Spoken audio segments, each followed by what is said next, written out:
Definitely. Last question, but where do you see Starkville in 5-10 years? Oh gosh, we had our comprehensive plan meeting, our strategic planning meeting, and hopefully in the next 2 meetings we're going to be coming out with the goals from that. But in the next, it was a 10. Is that what you said? 5-10, whatever Five, you feel 10, like. yeah. I see a lot. I see the university as being probably at 25 to 30,000 students at that point. I think you begin to see at that point more of a University Drive will be completely developed. Most of 12 will be completely developed. You have these new apartment complexes going down Blackjack on the south side. So I think what you're going to see then is retail start to follow those around, and I think ultimately you're going to have a Mississippi State campus that's in the middle, surrounded by the city at that point. I see nothing where we are right now. I see nothing but positives going forward, and I see that for the whole Golden Triangle. You've got Yokohama coming in. It's going to be a huge boost for all of the communities, and hopefully other manufacturing opportunities on the horizon. So I think we'll probably see the research park doubled in size in the next 10 years. So. That'll be definitely really interesting to watch. It'll be hopefully very good for the state.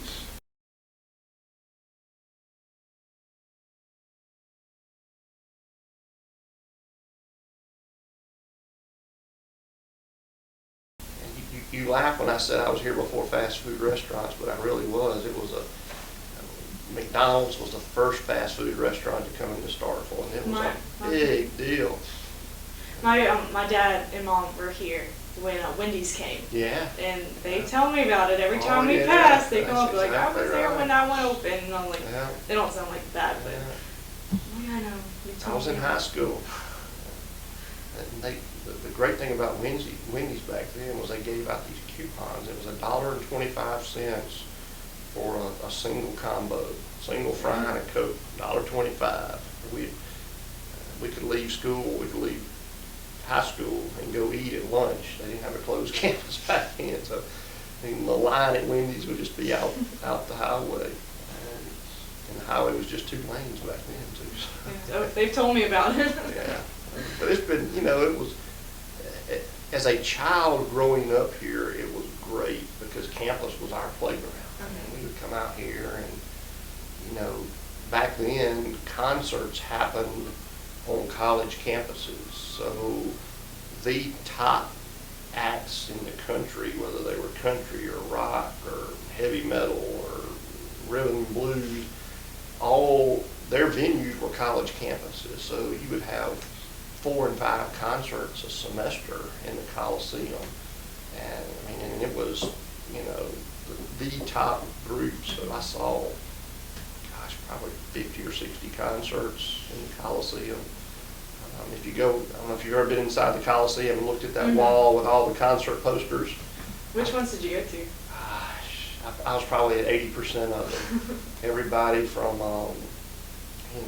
Willie Nelson, Waylon Jennings, Garth Brooks, Linda Ronstadt, to Hart, Bon Jovi, Pat Benatar, 38 Special, Kansas, Jimmy Buffett twice. I probably love Jimmy Buffett. Yeah, so it was a great time to be growing up here. And I think my kids enjoyed growing up. Because you've got. It's not like there's always something going on. It could be, we do all the football games, most of the basketball games, baseball games. So there's always an activity